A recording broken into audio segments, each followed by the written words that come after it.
Thank you. Well, we turn from the #1 song in the country to the #1 track on this side. Most people know this song as La Mer, and La Mer means the sea. Now, this particular record was released in January of 1960. And personally, if you don't mind my saying so, my French never sounded better. Somewhere in the sea, somewhere waiting for me, my lover stands on golden sands and watches the ships that go sailing. Somewhere beyond the sea, she's there watching for me. If I could fly like... You see, there's a moment in a man's life where everything he knows, everything he thinks to himself, everything he holds sacred comes to question. It's as if he stands outside himself and finally sees who he really is. Everything he's done, the man he's become, and he suddenly realizes who he really is. It's like a dark veil has been lifted, or better yet, it's like all along you've been trapped in a dark room, and you're suddenly shined by the light from the flick of a switch, and everything becomes clear. That's what happened to me. In just one instant, one night, my life changed forever, and nothing will be the same.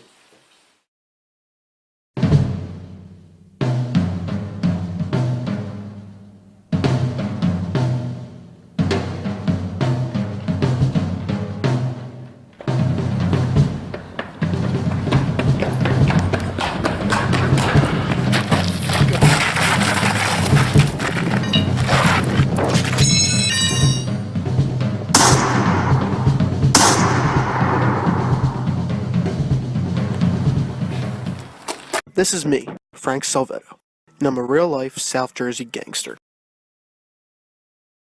You could say that I was a consigliere of our gang. I was the grease that kept the engine running smoothly. I wasn't the fastest, and Christ knows I wasn't the strongest. I was more like an advisor, a right-hand man. Up to a few days before our big day, our leader respected my opinion. Or so I thought. The guys nicknamed me the lawman because of my knack for trying to do what's right. That's the funny thing about being a criminal. We're really not bad guys. We're really just trying to find our competitive edge. You see, we didn't live by society's rules. We had our own that worked for us. To tell you the truth, deep down I'm an honest and fair guy. I believe in giving a guy a fair shake and a second chance. Above all, I'm all about loyalty. I wholeheartedly believe that without it, we are no better than those animals in the projects. Creatures with no conscience, just impulses. That's what makes us better. It's what makes us an organization, a business.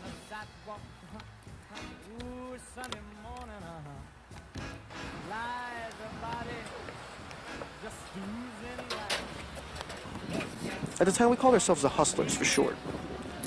We thought we had it made. We had cars, money, girls, everything and anything a guy could ever dream of. We were kings. We ran the streets dealing, extorted and pimping. Some competitive edge, am I right? Then there was A.R.N. She was the type of girl that caused car accidents just by walking down the street. But her, the looks weren't even her best quality. This girl had a brain on her. She was able to plan and scheme better than anyone else. She was Sal's girl, and she was the only girl that was actually a part of our crew. Even though she wasn't 100%, she was one of us. And to be honest, we all secretly wanted her.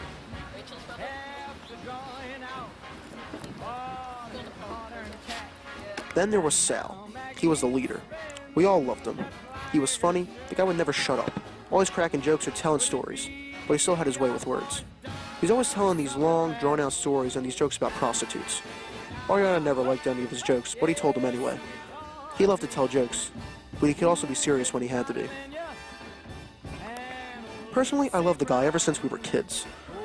I knew the guy so well, we were practically brothers. No, we were brothers. He was one of those natural-born leaders, not by election, but by natural selection. He just had that special thing, the one thing you really can't describe. You just know when a person has it, and when they have it, you're almost proud. Proud for them because they have it, and proud for yourself knowing someone that special. Not only that, but Sal was kind, and above all, he was fiercely loyal. You knew that no matter what, he got your back. I guess that's also why he was in charge. He was our leader. He was everything I secretly wanted to be. The only problem with Sal was that even though he had a real temper, He wasn't daring or ruthless enough to handle our business. He had too many doubts. But what the hell? He was a man. Anyway, so the leader of the village turns around and tells the crowd he chooses death by Chi-Chi. Alright, look guys. Our gang is doing better than it ever has before. We are controlling more territory than we could have ever imagined, and because of Nick over here, our profit is through the roof. That being said, we have a problem. And that problem is a red-faced little Greek snot who thinks he's better than us. He thinks that he can go and rough up our clients and take our territory. Well, such a clear sign of disrespect calls for a course of action. What do you guys think we should do? Well, Sal, you know I'll follow you through anything. I'd be happy to pay Ragazzi a little visit for you. And if the Punisher over here ain't up to the task, you could always cut a deal with a Greek supplier down in Pittman. I could sneak a little extra ingredient into his batch and spoil the whole thing. Then that way, Gorgazi's clients come running straight to us. You know what? I'm proud to say, each of you are more disturbed than the last. But we also have to remember that Gorgazi pays taxes to Sadowski in exchange for protection. So an act against Sadowski is basically an act against God. But, you know what? You guys have done excellent work here today. I'm very proud of you. Go home. Enjoy yourselves. I'll call you up tomorrow, okay? You guys are great. Proud of you. I'm gonna go powder. There you go.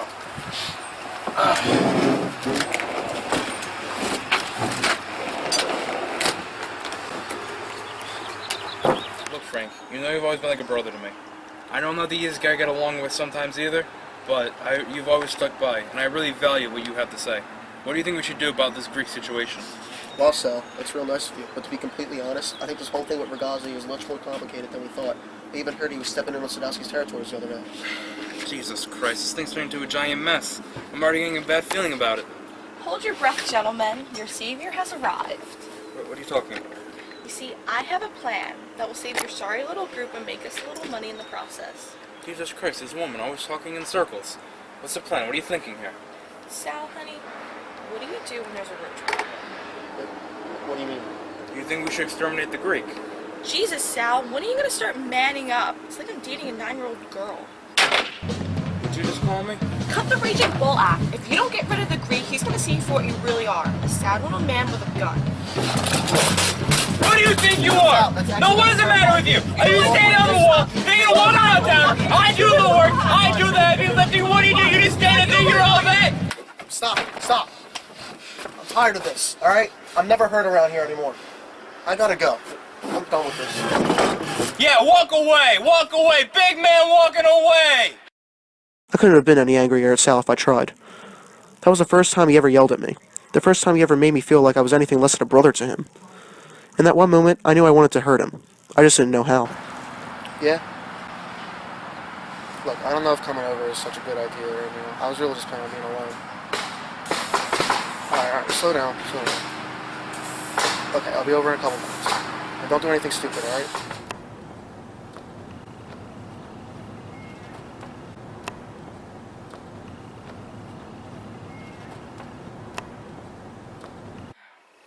So, how are you feeling? You seemed a little upset on the phone. Oh, honey, that's ancient history. Look, don't worry about Sal. You know how he can get. He can be a little hot-blooded sometimes.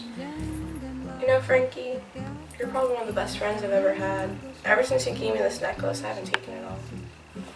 Well, you know, I want to get you something to show how much I care about you, and you've always been a lot to me. You mean a lot to me, too. And, you know, no offense, but I feel like Sal's been really disrespecting you lately, but I probably shouldn't be saying that. No, you're right. Sometimes I wish I had a real man around. I wish you did too. Come on, I want to show you something upstairs.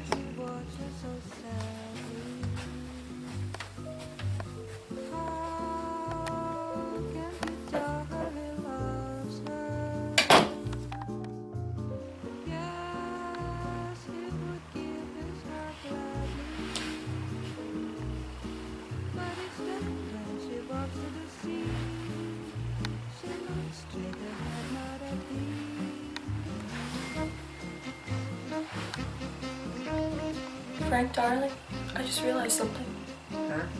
What's up? We are at the crossroads of a very serious conflict between two dangerous criminal organizations being led by a man who would rather make prostitute jokes and take a definitive stance against what needs to be done.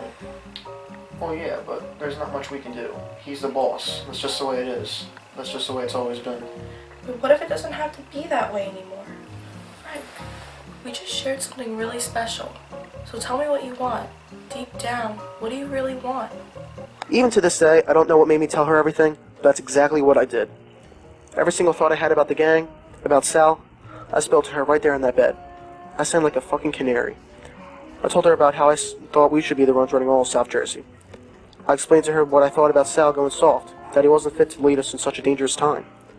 Not only that, but I went on to tell her that deep down I've always wanted to be the boss. Of course, I even told her that I loved her. What a schmuck. Arrested 4 times and never said a word to nobody. Put in a bed with my best friend's girl, and I talked my head off like a bored housewife. Well, Frank, I think there's something we can do about that. The plan was to use A.R.N's Polish connections to set up a meeting with Sal and God himself, Shmuel Sadowski.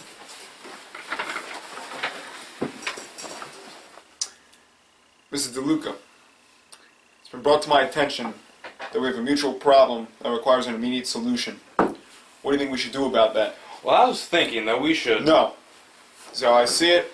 This is what we're going to do. This is how it's going to be taken care of. Mrs. Vergazzi is going to be told to organize a parlay between you two and your respective bosses.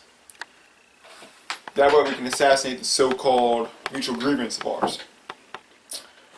You're going to organize a sit-down on your turf at a restaurant somewhere local.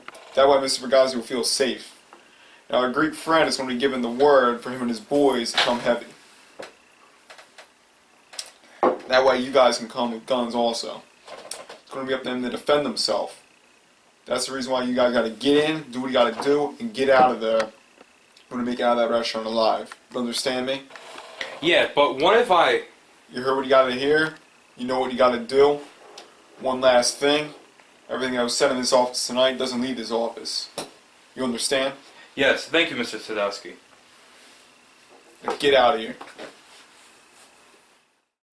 The funny part is, in 6 sentences, the fate of an entire group of people had been decided. Just like that, no questions asked.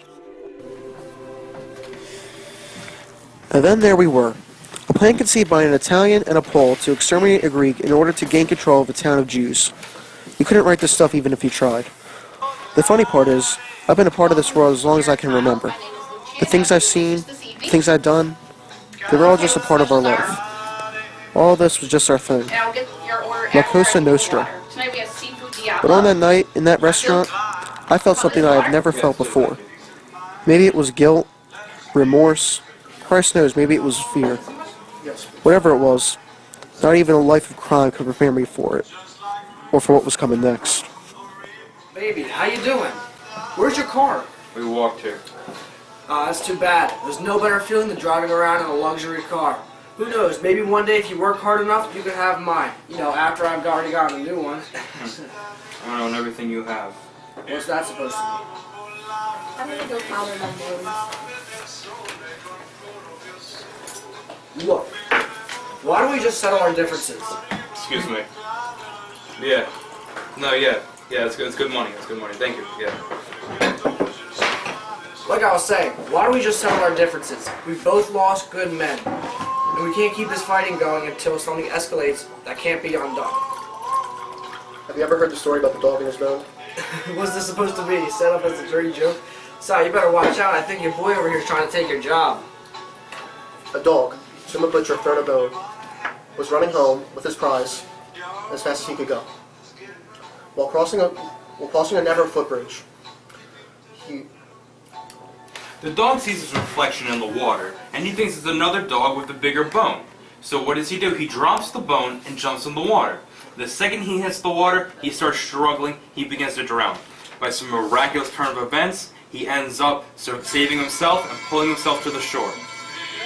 There he is, on the bank, without any bone, soaking wet, sad and alone.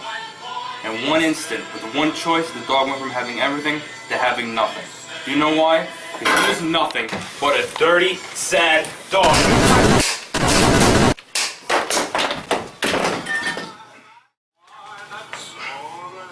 Now get this. As it turns out, Ariana's Polish connections were much more personal than we thought.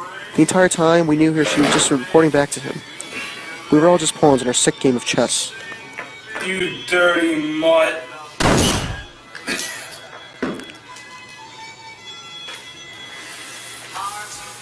You damned fool. Power always beats love. Every time she had her phone out, she'd be talking to Sadowski. She played us all and not a single person could figure it out until it was too late. It was all a lie. This shit went so deep that it turns out Sadowski had the same exact meeting with the Greek telling him to do the same exact thing to us. Sadowski never wanted us to rule the South Jersey territory. He didn't even want any of us to leave that room.